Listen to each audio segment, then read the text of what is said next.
Hackers. Hackers.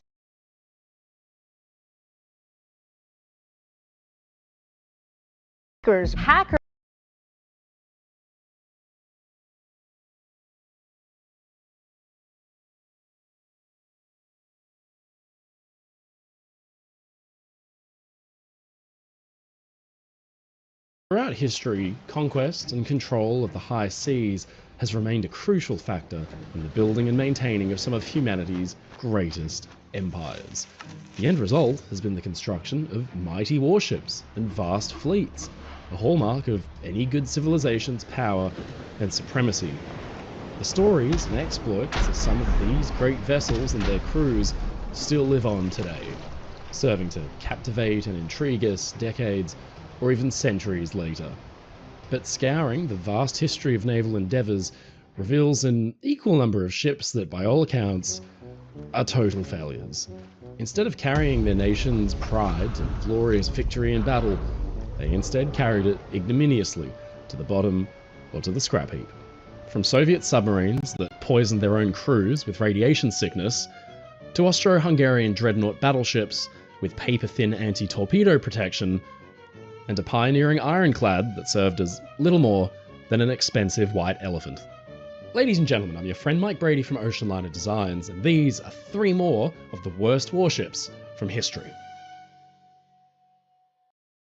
So just how do you design a submarine that irradiates its own crew? Well, to understand that, we need to turn our attention to the Soviet Navy in the 1950s, during a time of unprecedented technological one-upsmanship. The spirit of international competition is undoubtedly a main driving force for innovation and technological advancement. But sometimes, when one finds themselves lagging behind their opponent, the desire to rapidly catch up and push ahead can lead to cutting corners, poor choices, and disastrous results. This is the scenario that the Soviet Union found itself in during the early 1950s, when news that a new nuclear-powered American submarine was in development had hit. Soviet leader Joseph Stalin had actually banned the research of nuclear reactors for use in ships for fear that the investment of time, materials, and manpower into such a project would detract from the USSR's ultimate goal of constructing its own nuclear weapons. But with the American nuclear submarine project progressing at a surprisingly rapid rate, Stalin was eventually convinced that the mighty Soviet Navy needed a nuclear-powered submarine of its own to counter the threat. Though the Americans were already years ahead in the design and development of their submarine, Soviet engineers needed a shortcut. Luckily for them, one of Stalin's earlier decrees now gave them the leg up they needed. In 1952, he had ordered the design and construction of a submarine capable of launching the massive T-15 Tsar nuclear-tipped torpedo against American coastal cities. Named the Project 627 Kit, this doomsday sub, which was already in development at SKB-143, later the Malakit Design Bureau, was originally intended to be a conventional diesel-electric boat. But with Stalin's new order, plans were hastily drawn up to convert the already ambitious project into the Soviet Union's first nuclear-powered submarine. However, with the death of Stalin a year later, in 1953, the future of the project seemed uncertain because the Communist Empire entered a period of systematic change under the new leadership of Nikita Khrushchev. However, the new boss of the Soviet Union still saw value in the project, and with Admiral Kuznetsov in charge of the Soviet Navy, the work continued. The ridiculous 100 megaton nuclear torpedo was out, however, as sanity and reason thankfully prevailed, and the Soviet Politburo was convinced to scrap the absolutely insane weapon for a more conventional attack submarine instead. On paper, the new sub was an absolute monster that far outclassed its American counterparts. With 2 nuclear reactors generating an estimated 140 megawatts of power, that's around 70,000 shaft horsepower for its twin screws, Project 627A, as it was now called, with the NATO codename November, could now reach a staggering submerged top speed in excess of 30 knots. This incredible speed, which far outclassed the early American nuclear submarines like the USS Nautilus and Seawolf, was further aided by advancements made in her hull design. The sub featured a heavily rounded bow section and sail, making it far more hydrodynamic than both its predecessors and American rivals. Those had kept with a more traditional and conservative raked bow, which limited their underwater performance. The revised November class was also heavily armed, with the removal of the massive single tube for the T-15 Tsar-type nuclear torpedo, granting space for 6 additional conventional 533mm or 21-inch torpedo tubes. This brought the total number up to 8, with space in the compartment for 20 additional reloads. This made the November class a rather formidable opponent for the time and represented a vast leap forward for the Soviets, who now appeared to be decisively ahead of the United States in the rapidly expanding nuclear submarine arms race. Behind the Iron Curtain, however, troubles with the new sub were only just beginning. Chief among the issues which would plague the class for its entire service life were the debilitating and sometimes lethal design and construction flaws within the submarine's reactor and steam systems. The madly rushed development, in order to keep in pace with the West, had forced Soviet engineers and builders to cut vital corners, and many brave sailors would pay for these mistakes with their lives. The November's reactor, the VMA, was a fundamentally flawed design right from the beginning. So much so that the commander of the K3, the lead November-class submarine, LG Osipenko, described it as unreliable but very tenacious, owing to its sizable power output. Part of the issue stemmed from the fact that very few people in the Soviet Union, or in the world for that matter, had any actual experience building nuclear reactors, much less building small-scale reactors designed to fit in a submarine and operate at sea. Construction of the K3 required delivery of specialized equipment from over 80 different plants throughout the USSR, many of which had little to no experience in working with these exotic and non-traditional materials, or in the unique building techniques specified in the design. Of particular difficulty were the many high-pressure pipelines needed to direct the superheated steam and water generated by the reactor. These pipes, while simple looking on the outside, are actually very precise parts that need to be manufactured to an exacting and uncompromising standard. Tragically, for the men who would serve aboard these submarines, those standards designed to protect them had been thoroughly compromised. For starters, the wrong kind of steel had been used in the construction of the November's primary cooling circuit. Worse still, poor manufacturing techniques in the steam generators and the convoluted network of piping had led to microscopic cracking of critical high-pressure components in the submarine's power plant. With the considerable constant pressure these components were subject to when in use, these microscopic flaws would grow and grow until they reached the point of failure. At this point, the lives of everybody on board would be in danger, as the cramped confines of the small submarine would be filled with dangerous levels of radiation. The problem was so bad, in fact, that even in the best case scenario, and with careful and meticulous management, the November-class's steam generator system was only expected to last around 3,000 hours before a critical failure occurred and irradiated the crew. To put that into context, that's only 125 days. That's less time than the average single deployment of a modern-day nuclear submarine. Wiring was also a constant problem with the Novembers, as poor construction there led to a number of devastating fires throughout the class's service life. One of these incidents would send the November-class boat K8 to the bottom, along with 52 members of her crew, in what would go down as the greatest loss of life aboard a Soviet submarine during the entirety of the Cold War. With such huge fundamental flaws at its core, it's perhaps inevitable that the history of the November-class's service in the Soviet Navy is littered with disasters and painful tragedies. In fact, of the 13 November-class submarines built, all but 2 of them suffered at least one radiation-related incident, with many suffering multiple throughout their careers. There are perhaps none of the 13 boats constructed that exemplify perfectly the many flaws and failings of the November class quite like the lead boat, the poor old K3.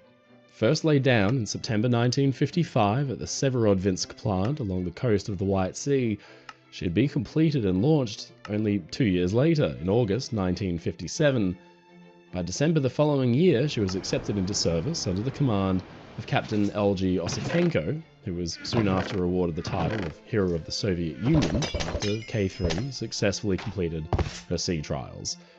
From there, K3's fledgling career continued its seemingly auspicious start as she was transferred to the brand new, purpose-built nuclear submarine base of Zapadnaya Litsa in 1959. In 1961, K3 completed a successful first cruise into the Atlantic without major incident. However, 1 year later, 1962, under the command of former mate, now Captain L.M. Ziltsov, all of the poor design choices and botched construction would come back to haunt the new boat and her crew. The voyage, lasting from the 11th to the 21st of July, was by all outward appearances a grand success for the Soviet Union, as their brand new advanced nuclear submarines surfaced near the North Pole through the thick Arctic ice.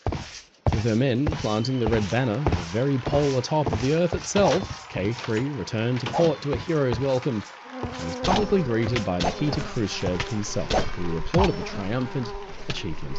For their success, K3's captain and engineer were also awarded the title Hero of the Soviet Union. The rest of her crew were likewise showered in medals, and the sub itself was also given an honorary title. Despite the public glory and propaganda windfall, Khrushchev's smile hid the inescapable truth that this voyage had been nearly a humiliating disaster. In their book, called Nuclear Underwater Epic, K3's former captains Osipenko and Ziltsov paint a very different picture of events. According to the former commanders, K3 was barely being held together even at the start of the exercise. In her initial voyages, the boat proved to be so unreliable and shoddy that the crew had to be relentlessly drilled in maintenance, and performing complex repairs at sea had become the norm. The problems with the sub were so bad, in fact, that K3's engineer, Genrik Gasanov, reportedly pleaded to call off the trip to the North Pole due to the poor condition of the sub's power plant. But with a mission so crucially important to the Soviet Union's global image on the line, K3 was ordered to sea anyway. Problems began immediately, as one of K3's steam generators was so leaky that the crew were forced to completely shut it down and run on just one generator. In their book, Osipenko and Ziltsov report that K3 operated on just 1/3 of her total power, and the best she was able to make was just a paltry 60% of her total rated output, and that she was in fact completing most of the voyage using her backup diesel generators. But power was only one part of the issue, because the leaking steam not only slowed the submarine down, it filled her compartments with deadly radiation. The crew tried their best to mitigate the situation by periodically circulating air between the compartments to prevent radiation from building up too much in one area. This had only limited effect though, because by the time the K3 returned from the voyage, many of her brave crew were suffering already from the effects of radiation sickness. This nightmarish problem with radiation would haunt K3 for the rest of her career, with the problem becoming so bad that from her third underway onwards, upon her return to port, a series of ambulances would be already waiting at the dock to carry away sick crew suffering from the effects of poisoning. But slowly cooking her own crew was not the end of the nightmare for K3, as on September 8, 1967, she would be nearly destroyed by a devastating fire in her first and second compartments that would tragically claim the lives of 39 sailors. Once again, a submarine's shoddy construction was to blame, because the cause of the inferno was traced back to a poorly fitted Paranite gasket in the ship's hydraulic system. This allowed the highly flammable liquid to spray onto a hot work light, which burst into flames that rapidly consumed the compartment and the men trapped inside. By some miracle, K3's complement of torpedoes didn't explode, and after the fire was contained and emergency repairs were made, she was able to limp back to port under her own power. It wasn't until 1988 that K3 was finally removed from service, and in 1991, with the collapse of the Soviet Union, she was formally and finally decommissioned. Despite, well, everything, the Soviet Union's first nuclear submarine still survives today as a museum ship. She's on display to the public at the Museum of Naval Glory in St. Petersburg on Kotlin Island. The boat had actually long since been consigned to the scrap heap and was merely waiting its turn to meet its end when, in 2008, efforts began to restore the old sub instead. In all, 50 million rubles and 11 years were needed in order for Malachit, the very same organisation that had designed her in the first place, to restore K3 to her former glory. And though her legacy may be fraught with tragedy, it's certainly not without triumph. But regardless of the glory this one boat has earned, Project 627, the November class, has certainly earned its place in the annals of the worst warships in history. Battleships were designed to be a kind of impregnable floating fortress. So just how did the Austrian Navy design a class of the things that could be taken down by a 30-foot motorboat? In the years leading up to the outbreak of the First World War, the rival nations of Europe had for decades been locked in a fierce battle for supremacy, with each country seeking to one-up their rival and display their own dominance for all to see. A particular point of pride for the major European powers were their fleets of large, impressive battleships. These lumbering behemoths, touting monstrous, world-beating rifles, were not only deadly weapons and key strategic assets, but valuable symbols of status, power, and dominance. Like the jewels in a crown, battleships represented the might and prowess of their home nation. British, French, Germans, and Italians were all masters in the construction of capable battleships, and by the early 1900s they'd amassed considerable fleets. But during this time period, there was a certain European power that was conspicuously absent from this equation. By 1909, the Austro-Hungarian Empire had arrived at the realization that their navy had begun to considerably lag behind those of any other major European power.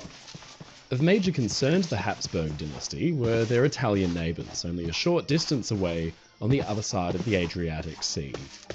Ironically, Italy was in fact an ally of Austria-Hungary at the time, but there were those in both the Austrian and German admiralties that doubted if, in the event of war, Italy would remain true to their obligations set out in the 1882 Triple Alliance Pact.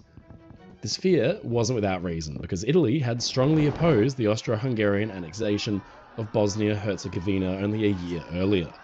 But regardless of the protests of their nominal ally, the Habsburg Empire was dead set on becoming a dominant naval power in the Mediterranean. This effort was spearheaded by Admiral Rudolf Montecuccoli, who himself, rather ironically, hailed from the Italian city of Modena. This was an ambitious goal, but one that was an absolute necessity, with growing Italian opposition to Austria-Hungary's empire building, and with the British launching the revolutionary battleship HMS Dreadnought only 2 years earlier in 1906. With their main rivals building up their strength, Montecuccoli figured that it was high time that his empire take its place among the great naval powers of Europe. So to do this, Austria-Hungary would need a fleet of brand new, modern, and most importantly, intimidating dreadnought battleships that would prove to anyone that they were a force to be reckoned with.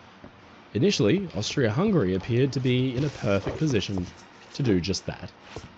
4 years earlier, in 1904, Montecuccoli had overseen the construction of the highly successful Radetzky class of pre-dreadnought battleships. These had thoroughly outgunned their main rivals, the Italian Regina Elena class, and were the first Austro-Hungarian battleships to field 30.5cm or 12-inch main guns. But despite seemingly being poised to become a dominant power in the Mediterranean, it simply wasn't to be. Almost immediately, the news of the development of this new ship, named the Tegethoff class after the legendary admiral who had defeated the Italian navy at the Battle of Lissa, leaked to the Italian press. And with word of what the Austro-Hungarians were cooking up now laid bare in the public eye, the Italians set about checking this new threat with a brand new battleship class all their own. Things got even worse, because only a few weeks later, the coalition government in Hungary completely imploded on itself.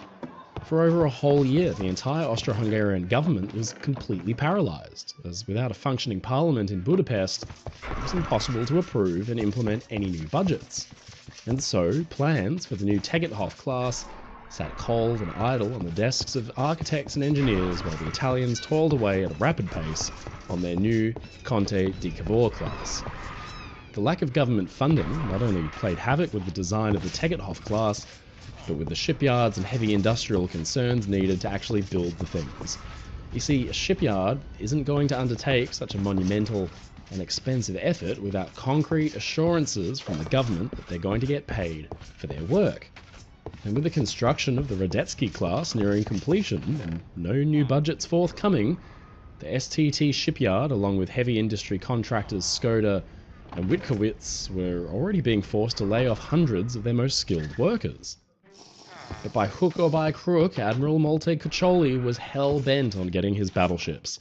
Late in the summer of 1909, the determined admiral met with representatives of all three major contractors to come up with a bold and thoroughly illegal plan to get the Tegethoff class under construction without government funding or even approval. Though the plan came with a hefty amount of risk, all three companies were desperate to keep their yards, foundries and workshops going to prevent their small armies of highly skilled employees from walking away. But there was still the question of funding. It was one thing to agree on a scheme, but money for the new ships would still have to come from somewhere. Here again, the Admiral was forced to take enormous personal risk as he went behind official channels in another blatantly illegal move to secure the necessary funding. Montecuccoli found a partner in the Österreichische Kreditanstalt für Handel und Gewerbe, or in English, the Austrian Credit Institute for Trade and Commerce, a Rothschild-owned banking house with significant holdings in STT, Skoda, and Witkowitz. It was actually Montecuccoli himself who was forced to take on the lion's share of the enormous debt, with only some of the responsibility being passed on to the Navy. Now, this plot of his didn't go unnoticed. Far from it, in fact. It would turn out that Admiral Montecuccoli and the Austrian Credit Institute were both given secret assurances and tacit support by both Archduke Franz Ferdinand and the Chief of Staff of the Armed Forces, Franz Conrad von Hotzendorf.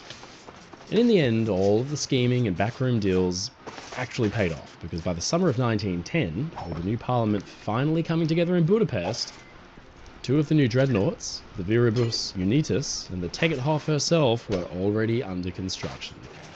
Incredibly, the new government actually bought Montecuccoli's cover story of the shipyards fronting the cost themselves in the blind hope of later receiving a proper contract.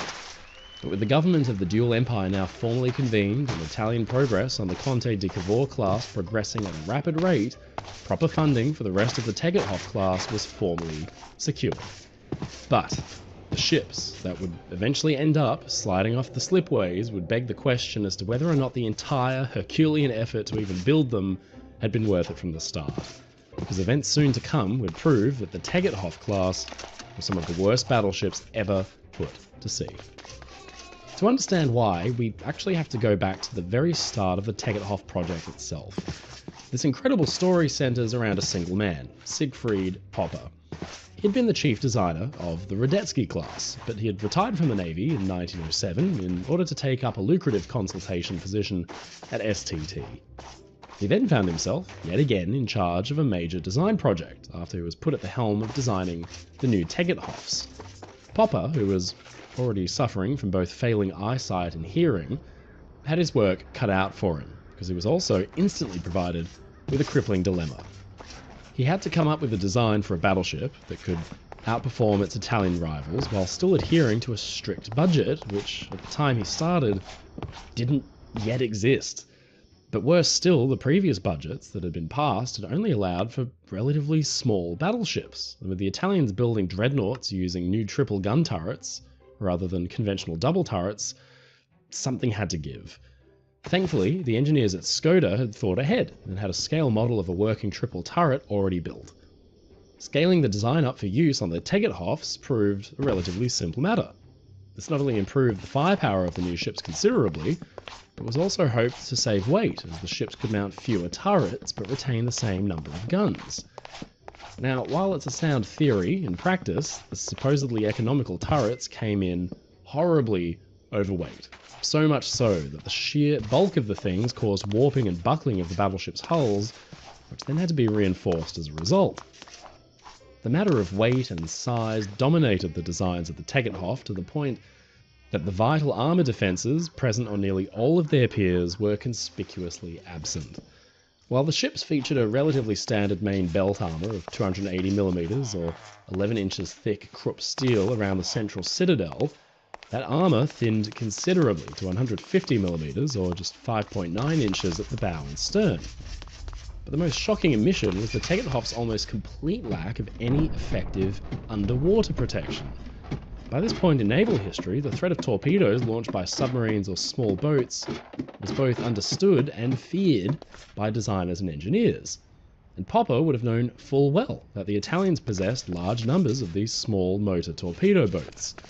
It should have been an obvious realization that any dreadnought wishing to operate in a relatively small theatre like the Mediterranean would need to possess stout underwater defences to protect itself from the vast fleet of torpedo boats and sprawling minefields that they would undoubtedly be forced to contend with. The Tegethoff's underwater defences, if they can even be called that, amounted to no more than 1.6 metres or 5 foot 3 inches of total protection. The ships featured a double bottom consisting of a relatively paper-thin 10mm or 0.4 inch thick outer plating and a 25mm or 0.98 inches thick torpedo bulkhead. What this meant was that essentially any torpedo that struck below the armoured belt was guaranteed to deal crippling damage. As these frankly pathetic defences simply had no chance of holding back the force of the warhead, the glaring deficiencies didn't go unnoticed in the design either. Montecuccoli actually had the plans for the Tegethoffs sent away to Germany to be reviewed by the legendary Grand Admiral Alfred von Tirpitz himself, who immediately pointed out the critical weaknesses in the design. That should have been a clear enough sign for Popper to get out his erasers and make some drastic changes. But while some of von Tirpitz's advice for the upper armour was heeded, inexplicably no changes were made to the underwater defences. This glaring weakness would end up being the undoing of the Tegethoff class as a whole. During the Great War that followed, shortly after their construction, the weaknesses in their design would see half of the entire class sent to the bottom. And so it was that in the early morning hours of the 10th of June 1918, Captain Luigi Rizzo, in command of a small flotilla of motor torpedo boats, spotted the Austro-Hungarian dreadnought Svent Istvan rounding Santiago Island at allegedly 14 knots. Concealed by an early morning fog, Captain Rizzo made a stealthy approach on the unsuspecting battleship and her screen of escorts, and once within range, he launched his torpedoes. Aboard the St. Istvan, the first sign of the attack was the boom of the two weapons slamming into the side of the hull. Though the crew fought valiantly to save their mortally wounded ship, the damage done by the warheads was simply too great for the flawed behemoth to withstand. Just after 6 a.m, the once proud warship capsized and sank in an ignominious spectacle. This incredible moment was captured entirely on film, with dramatic footage showing the desperate crew sprinting along the hull of the ship as it gives up the fight and turns turtle. The Tegethoff class was meant to carry Austria-Hungary to the forefront of the premier naval powers of Europe. Instead, they ended up becoming perhaps one of the most conspicuous non-factors in the war they were meant to dominate, with a legacy not of glorious victory, but of ignominious, inevitable failure. And as for Siegfried Popper, the nearly blind and almost deaf naval architect who drew them up, well, in 1933 he was rather tragically struck and run over by a tram car that he neither saw nor heard. The American Civil War is just one of those conflicts that even to this day, well over 150 years later, continues to capture really the hearts and minds of professional and amateur historians alike. It inspires dedicated reenactors who kit themselves out in intricate outfits down to the most trivial detail. Thousands of books and historic works have been written and published on the war's most decisive and climactic battles. But less well known, though equally important, is the history of the war not just on land, but at sea. While most people think of the major highlighting events like the Battle of Gettysburg or Robert E. Lee's surrender of the Army of Northern Virginia at the Appomattox Courthouse, less often spoken of are the daring exploits of the Confederate blockade runners or the massive fleets of Union gunboats that fought tooth and nail for control of America's vast, twisting network of waterways. In fact, The American Civil War would see the first successful use of a submarine in combat when the CSS Hunley sank the steam sloop USS Housatonic. And though that bold attack cost the crew of the primitive submarine their lives, they did succeed in carving their names and that of their vessel into the pages of history. But not all of the stories of naval history from the war have such a glorious ending. While conflict can bring out new and revolutionary technology that alters the course of history, innovation doesn't always mean success. Enter the CSS Georgia.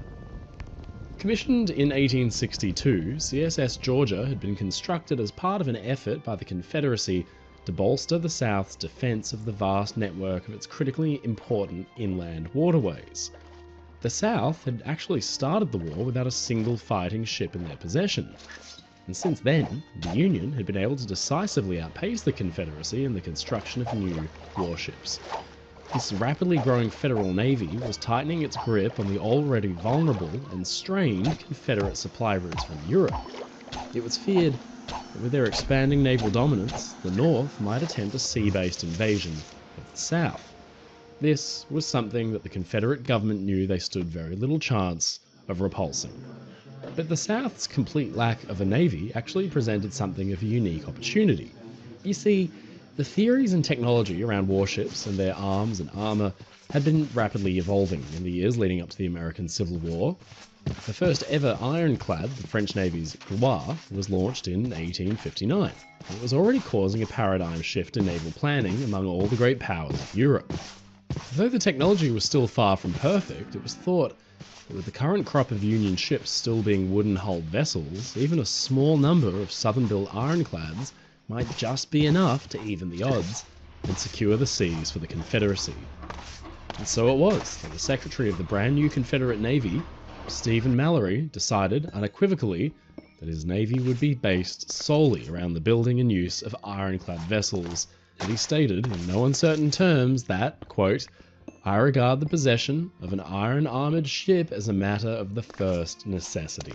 Such a vessel at this time could traverse the entire coast of the United States, prevent all blockades, and encounter, with a fair prospect of success, their entire navy. If, to cope with them upon the sea, we follow their example and build wooden ships, we shall have to construct several at one time. For one or two ships would fall an easy prey to comparatively numerous steam frigates. But inequality of numbers may be compensated by invulnerability, and thus, not only does economy, but naval success dictate the wisdom and expediency of fighting with iron against wood without regard to first cost." But while Mallory's intentions are plain to read, this quote also reveals the other major hurdles standing in the way of his vision of a grand fleet of invincible Confederate ironclads. For one thing, the South simply didn't have the industrial capacity to immediately undertake this extremely ambitious project. Nor could the Confederate government afford to take on the enormous cost of constructing an entire brand new navy from scratch. There just weren't enough shipyards or foundries in the South to build them, and there wasn't enough money in the CSA's coffers to pay for it. And unlike their northern adversaries, the fledgling, largely unrecognised Southern government couldn't rely on domestic or foreign lines of credit to finance their war effort. But all was not lost. In a bid to get around one of these crippling problems, the Southern government pleaded with its citizens to turn out their pockets and contribute whatever they could to help finance the construction of new warships. The CSS Georgia herself was in fact entirely funded by a civilian group named the Ladies Gunboat Association, or LGA for short. This group had been founded in Savannah, Georgia in March of 1862 in response to the demand for new warships to defend the vital southern waterways. Rather quickly, the LGA expanded all over the state of Georgia, taking in donations from southern citizens of all walks of life.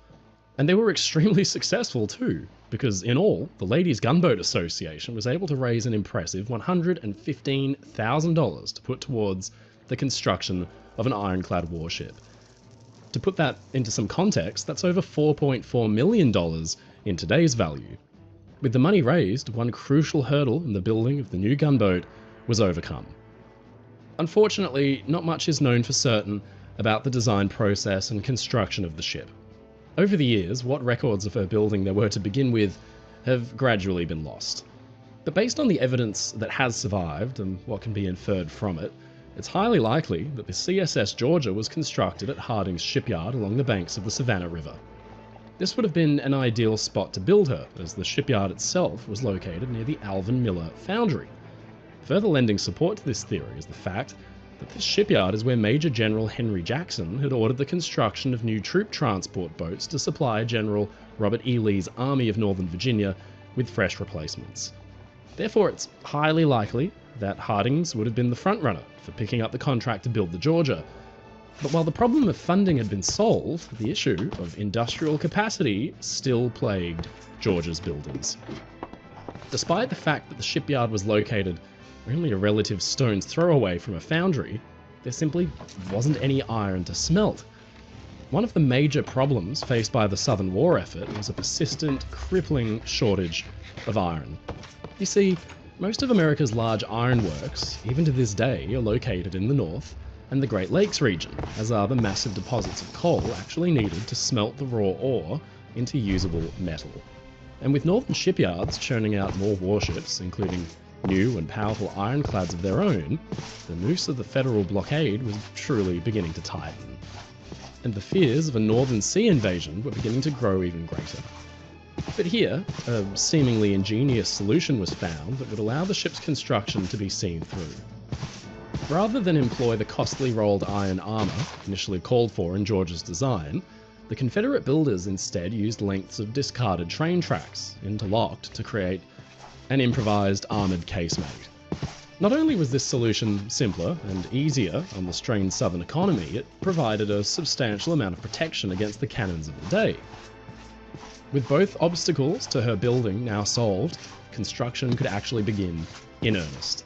But the work itself was in fact primarily carried out not by skilled shipbuilders, but by conscripted Confederate soldiers. In the 8th US Census, carried out in 1860, just before the war, there were only 546 shipyard workers spread amongst 33, mostly small independent yards, in the entirety of the South. With this comparatively microscopic shipbuilding industry, manpower and labour had to be drawn from the ranks of the army in order to have any hope of completing new projects. But with the efforts of hundreds of soldiers, many of whom were skilled tradesmen before the war, CSS Georgia entered the waters of the Savannah River on May 19, 1862. The ship was then moored for public viewing while the fitting out work was completed, and in July she made her first trial run. But here is where everything started to fall apart. Remember that genius solution of using iron rails in place of proper rolled armour? Well, as it turned out, the rails proved to be so heavy, in fact, that the ship could barely move under its own power. In the event of an actual engagement, the Georgia would be almost entirely useless in the face of the powerful northern ironclads that she would be expected to go up against. In the end, all of the time, energy and effort of the men who built her and of the women who raised money all across the state of Georgia essentially amounted to nothing. The only possible use that could be found for her was to be permanently moored alongside the river defences of Fort Jackson. Here, in the event of a Northern Sea invasion, she may have had some value as a floating gun platform, but any hopes of the CSS Georgia sailing out to smash through the federal blockade were well and truly scuppered. And when the invasion did come to the city of Savannah, it came not from the sea, but from the land. 2 years later, in 1864, the army of Union General William Sherman, which had burned a path of bloody destruction straight through the heart of the Confederacy, came knocking on the gates of Savannah. And on December 21st, the city surrendered without resistance, thus putting a quiet end to the fiery and bloody campaign. Sherman's so-called march to the sea had effectively ended any hope of continued southern resistance. With the city soon to be in northern control, in a final act of defiance, Confederate Lieutenant General William J. Hardee ordered the scuttling of the CSS Georgia to prevent the gunboat from falling into enemy hands. Though of what use the horribly underpowered, overweight vessel could have ever been to the Federal Navy is truly anybody's guess, while it may seem that the story of the CSS Georgia would end there, in an ignominious scuttling, there's actually another chapter to the tale. In 1968, just over 100 years after having been sunk, the wreck of the Georgia was rediscovered by a dredging team undertaking efforts to expand the harbour channel in the Savannah River. And in 1987, the wreck was formally added to the National Register of Historic Places. Here, she would rest until 2012, when the US Army Corps of Engineers would once again undergo efforts to expand the channel. By then, 148 long years had passed since the blighted ship's scuttling, and all that remained were several disjointed sections of her casemate, bits of rail sections, and the decaying remains of her steam engines, along with her complement of arms and ammunition. This time, rather than leave these valuable artifacts to rust away on the silt of the river bottom, the remains of the CSS Georgia were meticulously recovered for conservation and study. Thanks to these efforts, thousands of artifacts have been recovered and preserved that will serve to educate future generations. So, CSS Georgia did find a use after all, serving today as a kind of invaluable time capsule. But it has to be said, she still earned her place on the list of history's worst warships.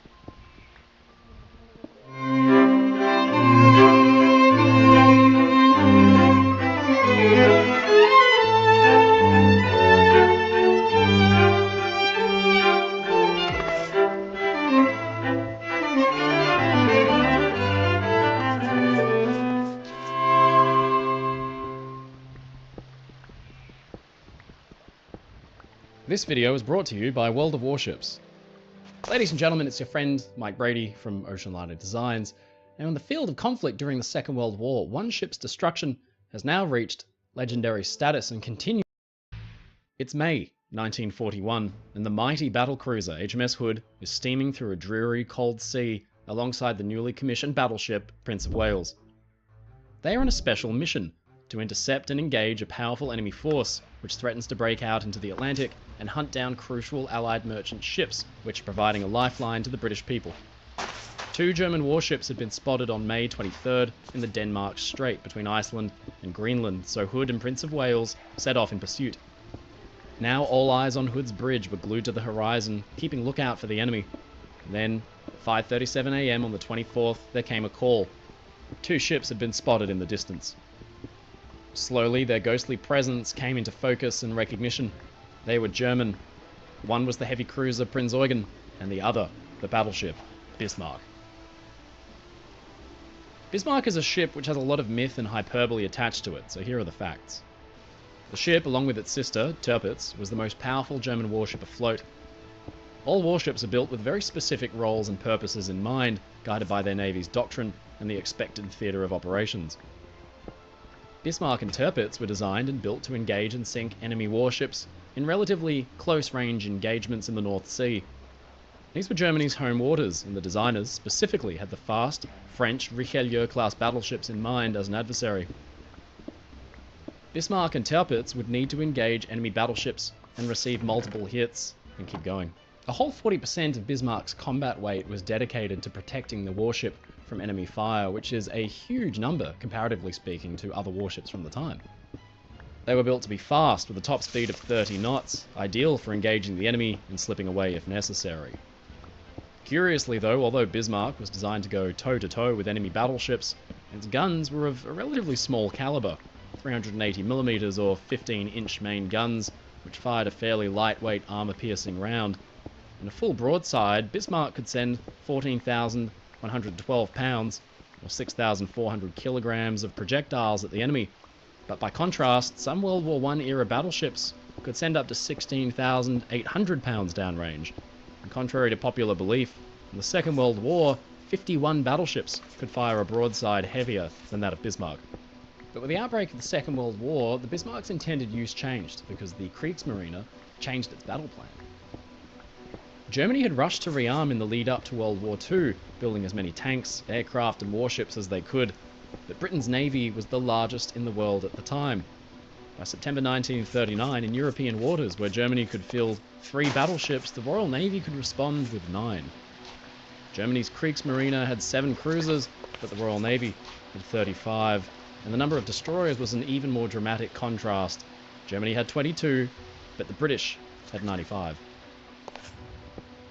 Germany's leadership knew that they couldn't compete with the Royal Navy in the same way that they had during the First World War, so they shifted their tactics.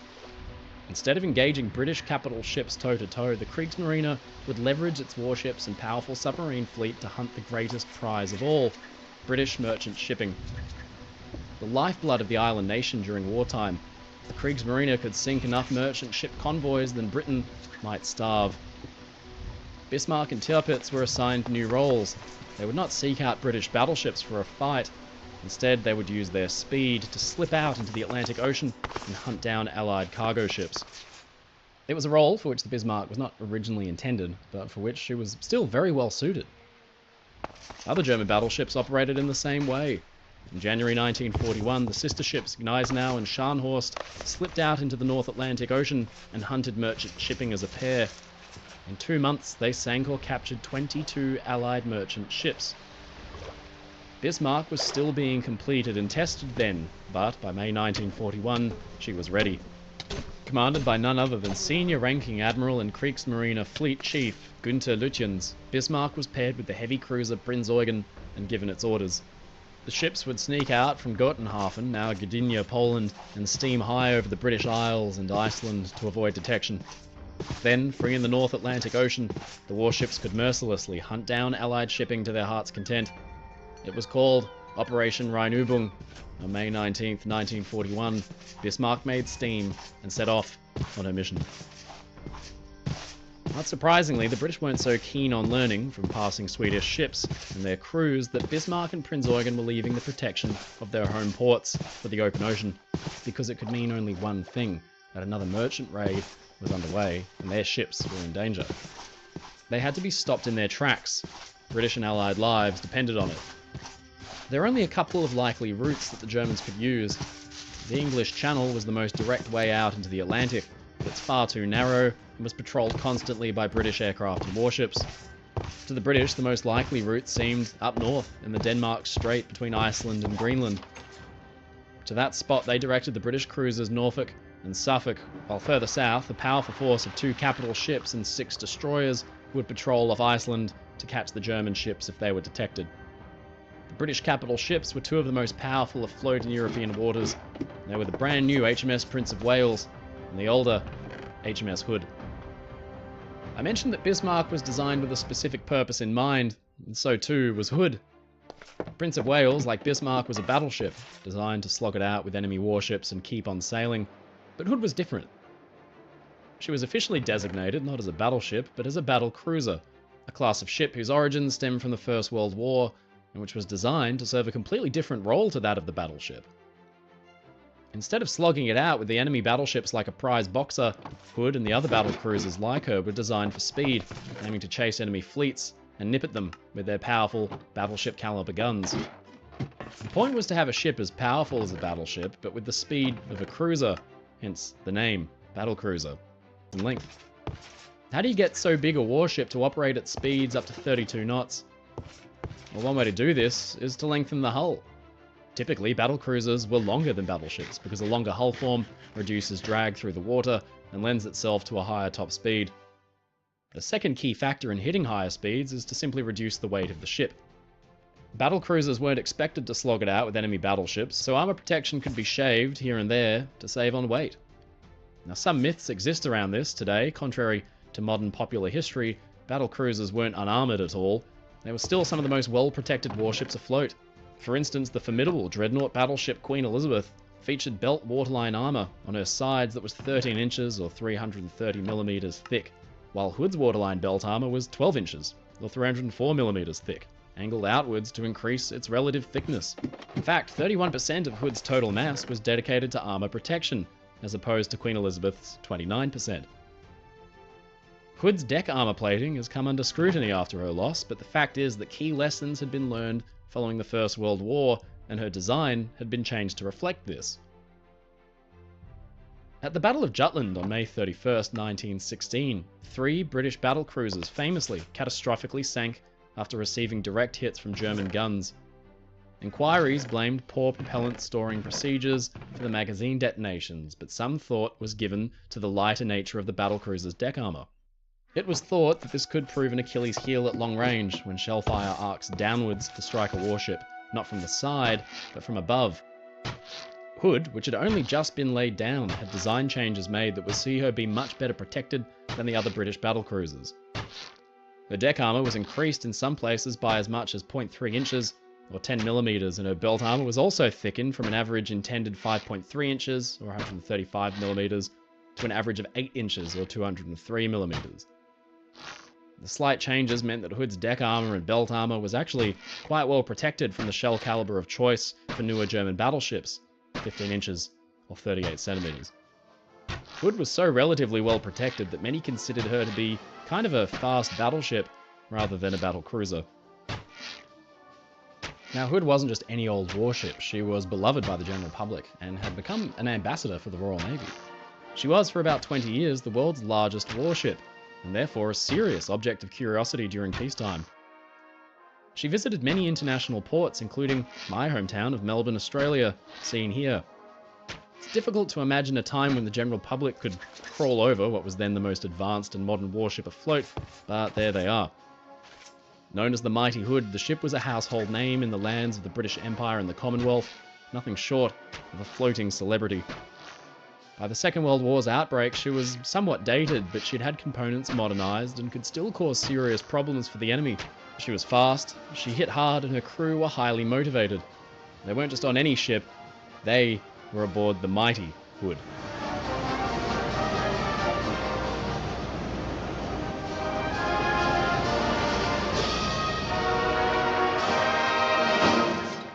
Just before we go on, a quick word of thanks to today's sponsor. If you've enjoyed looking at the 3D models that I used to animate this video, then we've got World of Warships to thank. The team have created dozens of highly accurate and realistic models of famous warships from history for their game. I'm actually really excited to talk about this game because I've been personally playing it for 7 years now.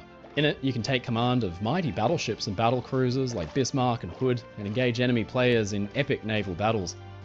It's fun and addictive and a really valuable educational source because you can even reveal the armour schemes of famous warships and see how they were built.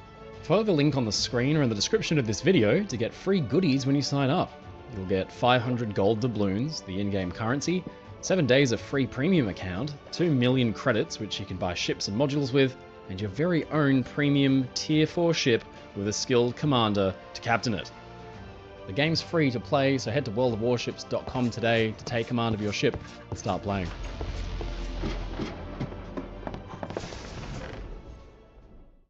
On May 24th, 1941, the fateful day Bismarck and Hood met, all seemed normal aboard the British warships.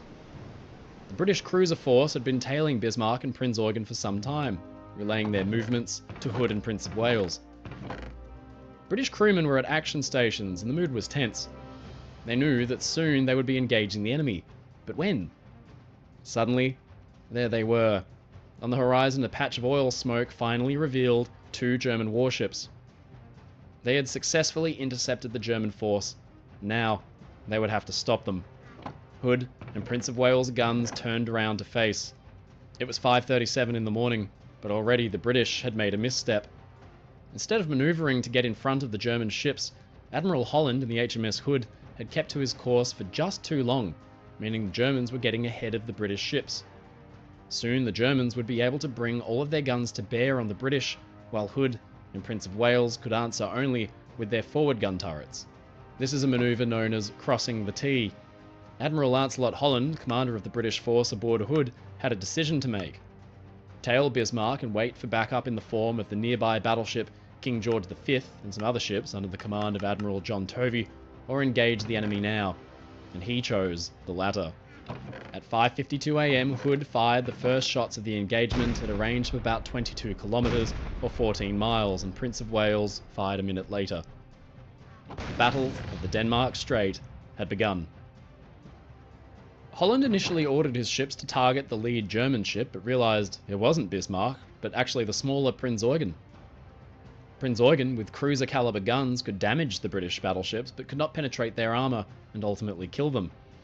Bismarck was the far more dangerous target, so fire priority was concentrated on it. Prince of Wales scored first blood. One shell hit the German ship's seaplane catapult and put it out of action. A second shell passed straight through the bow without exploding, but a third detonated under the waterline and began to flood the Bismarck's forward compartments. This was good gunnery from Prince of Wales, but unfortunately her forward gun turret fired only one salvo before becoming inoperable, and it was out of action for the remainder of the engagement. The German ships had so far remained silent, but at 5:55 they both fired at Hood, and Bismarck's guns achieved remarkable precision. On the opening salvo, the British flagship was bracketed by German shells, but on the second or third salvo she was hit, and the fire was started on the boat deck that grew by the minute. It's most likely that this hit came not from Bismarck, but the Prinz Eugen, whose smaller caliber guns were ideal for nipping at the British ship and causing damage to its deck equipment.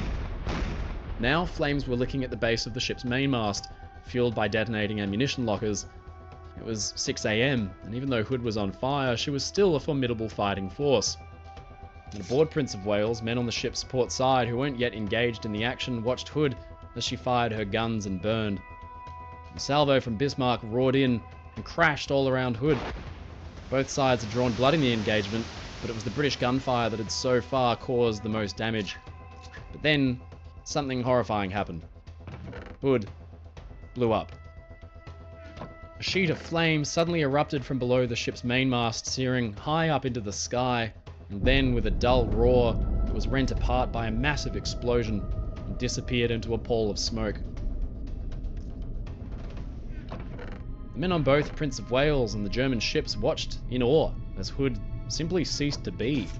1 second ago she was like a vast floating town, almost 1,000 feet long and crammed with just over 1,400 men. But now Hood had been blasted in two, and her bow section was ripped up clear out of the water. Half a mile away, Prince of Wales was peppered with splinters of metal and light debris from her comrade's wreck.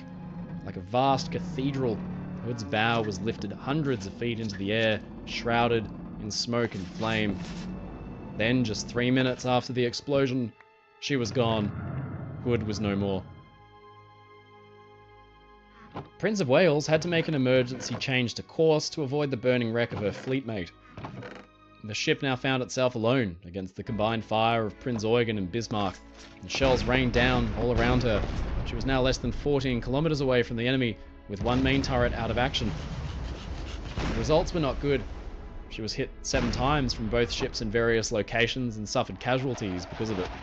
Bismarck's captain wanted to chase the British ship down and finish her off, but Operations Commander Admiral Lutyens refused to give his permission. Bismarck's orders were to avoid the Royal Navy at all costs. The British ships slipped away and the Germans pressed on with their mission. And as they did, Hood was already on its way to the sea floor. Up on the surface, only 3 men clung together on a raft and awaited rescue. 1,415 men were lost with their ship. So, what had happened? How could a mighty fighting ship be reduced to flaming wreckage in mere seconds? The Navy was shocked by the incident and had to find out as soon as possible what had happened, lest a similar fate befall any of their other warships on strength. Only one thing could cause an explosion of that magnitude: the violent detonation of the ship's ammunition magazines. But what had set off the magazines and how? Eyewitnesses from Prince of Wales recalled shots seen straddling Hood seconds before she went up. So the most obvious answer was that a shell from Bismarck's salvo had not hit the sea around Hood, but plunged through her armour and exploded within the confines of the powder magazine. An inquiry was launched, and right away Hood's armour protection was placed under scrutiny.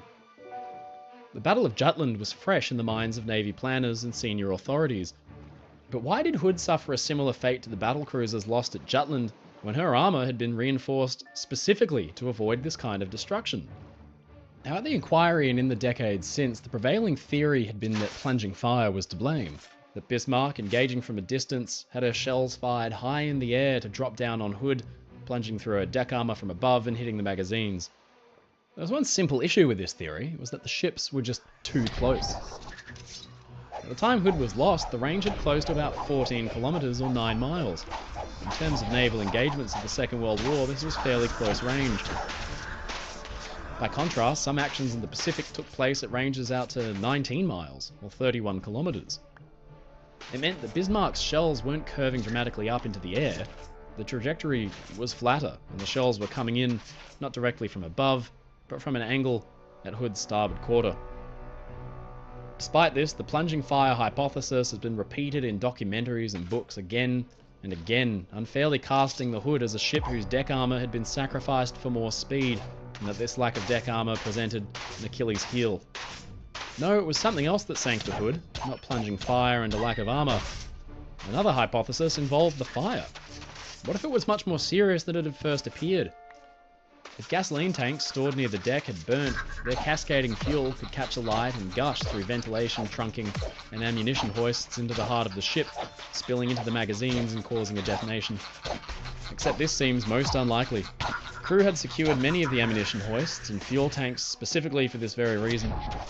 With everything locked up securely, it seems the fire was confined to burn only the exterior of the ship, and in fact, just before Hood blew up, men on Prince of Wales figured the fire was dying out and would shortly be extinguished as it ran out of fuel. Hood's own supply of torpedoes was also considered as a potential source of initial detonation, and this has been repeated in the years since. The torpedoes were kept on deck in their tubes, and some thought that a hit near those torpedoes could set them off, creating an explosion powerful enough to reach Hood's magazines and cause a devastating chain reaction, leading to the loss of the ship. So compelling was the idea that the second inquiry considered it seriously and even ran tests. A torpedo similar to one carried by Hood was fired at, and any nearby hits from a 15-inch shell proved that it would not detonate. A direct hit might, but even in a fire it might take more than 20 minutes for a torpedo to burn and then explode. But even then, the explosive force of the torpedo could not be enough to devastate the Hood and reach its magazines. The aft magazine was 2 decks down and 25 meters, or 82 feet further aft, well outside the explosive radius of a torpedo and well protected by armor and bulkheads. Another theory proves more tantalizing, more difficult to disprove, and is ultimately the more tragic, that Hood was somehow the agent of her own destruction. Following the Battle of Jutland in the First World War, inquiries figured that poor procedures within the battlecruiser's gun turrets and magazines had resulted in lax handling and stowage of powder and propellants. It was easier to leave access points open and leave gunpowder around outside the protective magazines because it meant your guns could fire faster. But unsecured hatches and doors and poorly placed bags of explosive meant that a hit or a single ignition point could cause a chain reaction and detonate the main powder magazines.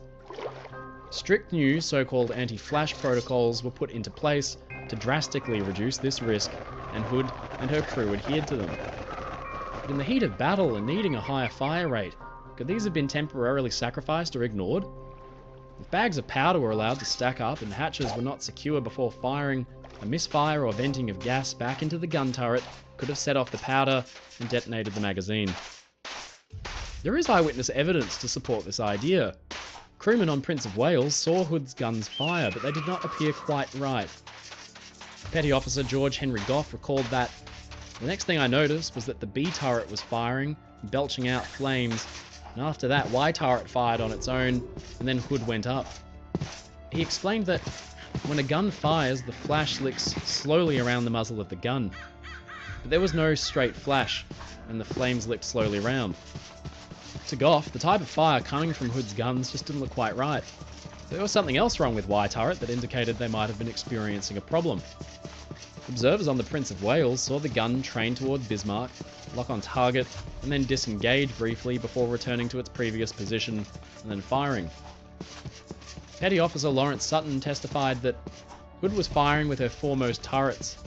Y turret then trained towards the enemy, and before firing there was a flash abaft the mainmast of the Hood, which appeared to be a fire on the boat deck.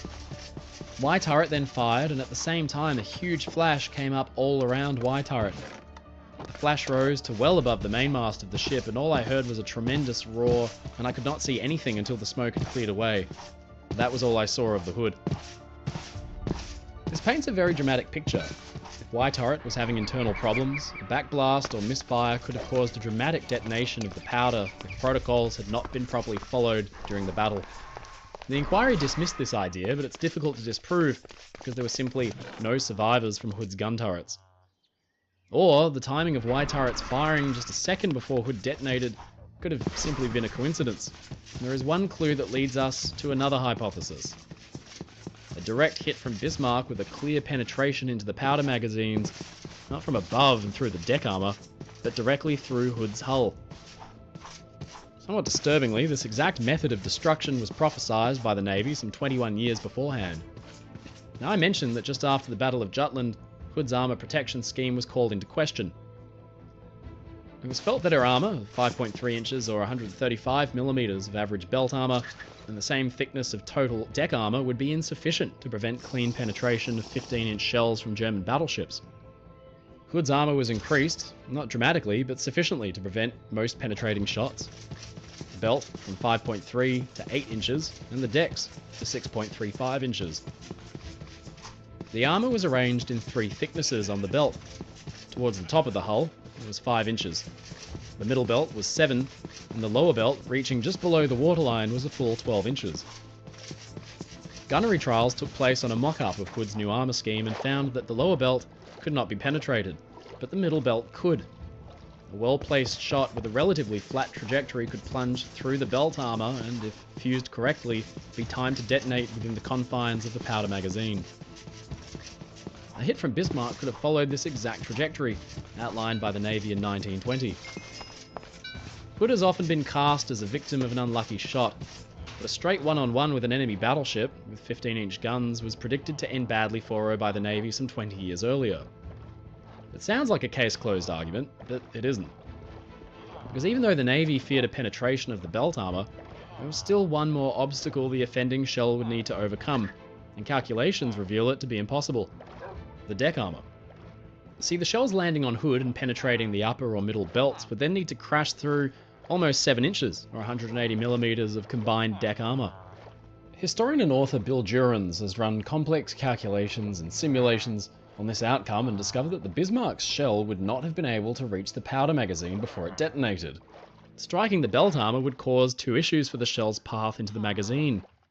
First, the shell would, after having punched through the belt armour, now be travelling at a much slower speed, giving it less penetrative power, making it far less likely to plunge through the deck armour and into the powder magazine. More tellingly though, contact with the belt armour would have set off the shell's fuse, leaving only 0.35 seconds before detonation of the explosive charge inside. It doesn't sound like long, but the distance from the belt armour to the inside of the powder magazine would not be sufficient, and the shell would detonate outside the confines of the magazine. So this leaves us with one final culprit, the most likely cause of Hood's loss. One of Bismarck's shells could have landed slightly short of target, plunged underwater, and penetrated below Hood's thick waterline belt and within the powder magazine. At first it seems unlikely. Surely impact with the water would slow the shell enough to prevent this kind of an impact. But it's not without precedent, because in that very same engagement, Bismarck scored an identical hit on the Prince of Wales. A hit that, if it had landed in line with the ship's powder magazines, could have resulted in a similar detonation and sinking of the second British warship that day. When Prince of Wales was dry docked for repair after the Bismarck engagement, a penetration was found deep below the waterline. The shell had hit the water first and then plunged down over 8 meters, or 26 feet deep, and here the ship's hull is very lightly armoured. The shell easily punched through the Prince of Wales hull plating and drove through 4 more steel bulkheads before coming to rest within the ship. It was a dud shell, and it failed to explode. But if it wasn't a dud, and it hit Prince of Wales in line with her magazines, the results would have been catastrophic. Both Hood and Prince of Wales could have detonated within minutes of each other. This seems the most likely culprit. If one of Bismarck's shells landed slightly short of Hood's armour in line with the mainmast, it would have plunged clear below the armoured belt's protection into the soft underbelly of the ship. The standard fuse delay would mean that the shell could penetrate into the after magazine and explode, igniting the powder stored within and causing a relatively slow burn of propellant. X and Y turrets' magazines between them kept just under 100 tons of cordite. If this were ignited by Bismarck's shell, it would burn fiercely, causing superheated gases to vent out violently. This could have demolished the bulkheads separating the powder magazine and the engine room, incinerating all inside. But crucially, it would have caused the geyser of flame seen by witnesses on Prince of Wales. As the gases and flame followed a path of least resistance to escape the inside of the ship, they'd have been vented upwards through the engine room vents at the base of the mainmast, surging high into the air. It still wasn't enough though. Hood's stern section had become something like a pressure cooker. The pressure was temporarily relieved when the gases burst into the engine rooms, but it built up again dramatically and there could only be one outcome. The ship's hull burst at the seams and Hood exploded. Whatever the mechanism of Hood's destruction, the results were devastating. In Bismarck, the crew watched with a mix of elation and shock, proud of their victory, but instinctively feeling a sense of horror for their British counterparts. Back in Britain, Hood's loss was a devastating blow, and many recalled it as being the most shocking moment of the Second World War. Churchill and the Admiralty sought revenge. Bismarck was hunted down by a huge combined fleet of British warships and aircraft, and famously sunk under a barrage of fire. And all told, 2,200 men were lost with her. In 2001, Hood's wreck was discovered lying in pieces on the sea floor, confirming a violent detonation of the aft magazines. Touchingly, her bell was spotted in the debris field and recovered, restored, and unveiled in 2016, some 75 long years after her loss. For decades now, debate has raged over the cause of the explosion, but regardless of its exact origin, the fact remains that 1,400 men went down with their ship that day. Many of them, young fathers, brothers, and sons, were lost in mere seconds on the day she sank, and Hood's twisted and mangled wreck is today their gravesite. Many of their last resting places, just as on Bismarck, are marked by pairs of boots on the seafloor. Ladies and gentlemen, it's your friend Mike Brady from Oceanliner Designs. Thank you so much for watching this video. Please think about liking and subscribing to the channel. You can support my channel on Patreon. You'll find the link down in the description. Until then, stay safe.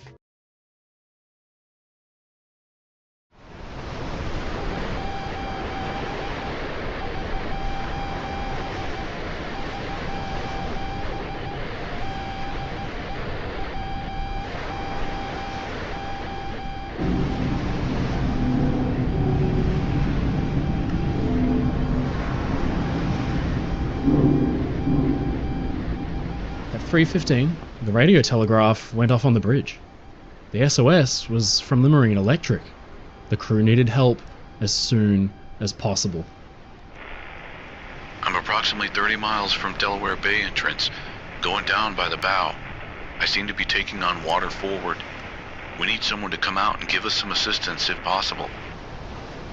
Do you have pumps on board that can control the flooding?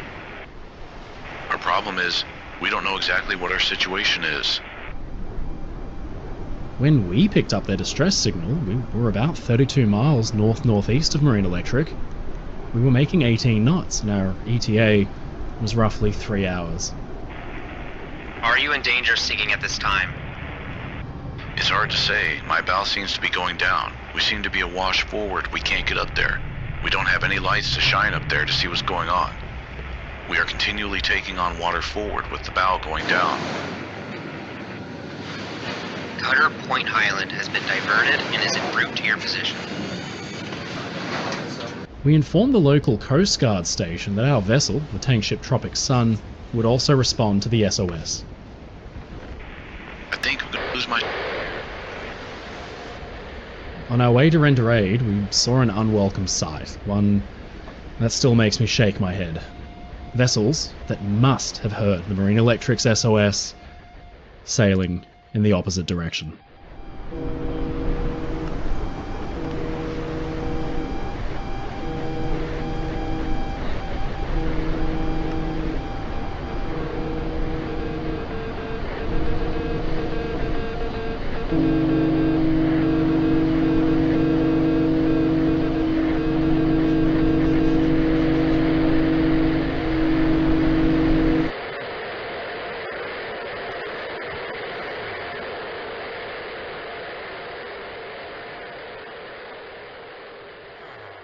Older, obscure, and occasionally a bit unsettling. You're watching the Lost at Sea series on Brick and Mortar.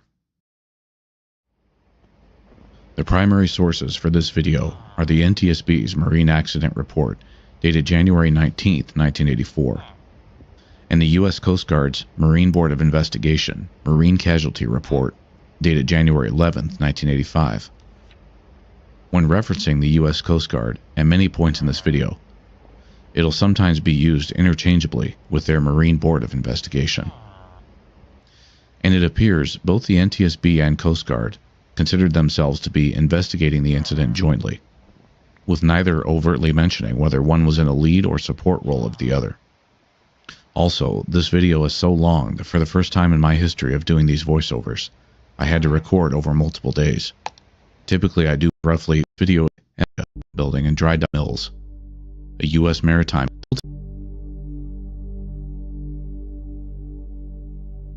built in 1944 by the Sun Shipbuilding and Dry Dock Company of Chester, Pennsylvania. The Marine Electric was originally named the Musgrove Mills, a U.S. Maritime Administration design T2 tank ship, specifically type T2-SE-A1. At time of launching, the Musgrove Mills was 523 feet long, 68 feet wide, with a draft of roughly 39 feet. During World War II, 552 of these T2s were reportedly designed, built, and launched. The quote, fast tanker, fast in more ways than just nautical miles per hour. Part of the massive fleet the U.S. rushed to manufacture to combat the Axis threat. Calling the production process hurried is no exaggeration. Some were put together in about a month. From the National Park Service, quote, the average construction time of a T2 tanker was 70 days, from first laid to fleet ready, but the fastest built was 33 days.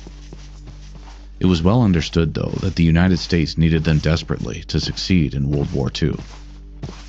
From the U.S. Department of Transportation's Maritime Administration. Although the early focus of the U.S. Maritime Commission's shipbuilding efforts had been dry cargo ships, by early winter in 1941, German U-boats and commerce raiders were exacting a heavy toll on Allied tankers. These mounting losses led the agency to commission a tanker based on a standard private design already under construction at Sun Shipbuilding. The design was simple enough that shipyards could employ some of the same mass production techniques that they were using to build the Liberty dry cargo ships. These tankers, capable of 14.5 knots, were 523 feet long, with a deadweight capacity of 16,735 tons, or 141,200 barrels of oil. The vessels were turbo-electric. A steam engine drove a generator that powered a motor turning the vessel's single propeller. As with many other emergency program vessels, the Maritime Commission designed the engine this way because there was a shortage of required components for steam turbine engines, and the reciprocating engines used in Liberty ships were too slow for the tankers. Details of the Musgrove Mills' specific military service are sparse, but it was launched in May of 1944, reportedly part of a large convoy of over 25 Allied ships that left Orsay, Scotland on June 24th of that same year and arrived in New York on the 4th of July. It's difficult to find exact specifications, but like most T2s at the time, the Musgrove Mills was likely armed for its own protection. From the National Park Service, T2 class vessels were not designed for combat, but that did not mean they were completely unprotected. Their armament varied, but often consisted of one 5-inch, 4-inch, or 3-inch dual-purpose gun, which could target both air and surface threats. They would also have a complement of 8 20mm Oerlikon light anti-aircraft guns. Their principal safety came in numbers, and their escort vessels, which included smaller aircraft carriers, destroyers, and converted T3 class tankers. The most common threat to the Allied vessels in the Atlantic were the German U-boats, which claimed some 3,500 merchant vessels. 8 of the merchant vessels lost to U-boats were T2 class tankers. And in addition to Sun Shipbuilding of Chester, Pennsylvania, other shipyards that churned out the T2 tankers were Bethlehem Steel Company of Sparrows Point, Maryland, the Kaiser Company of Portland, Oregon, which I had mistakenly mentioned as Portland, Maine, in the previous T2 video on the Marine Sulphur Queen, Marin Ship Company of Sausalito, California, and Alabama Dry Dock of Mobile. A video of this scale takes myself and our small team of 5 literally hundreds of work hours, laboring over source materials, 3D models, drawings, schematics, location data, cross-referencing secondary sources, training and rehearsing for the final draft of my voiceover, and much more. And this is all prior to me starting the video editing phase. This channel is fully independent. We take no sponsorships on videos like these, and it's because of viewers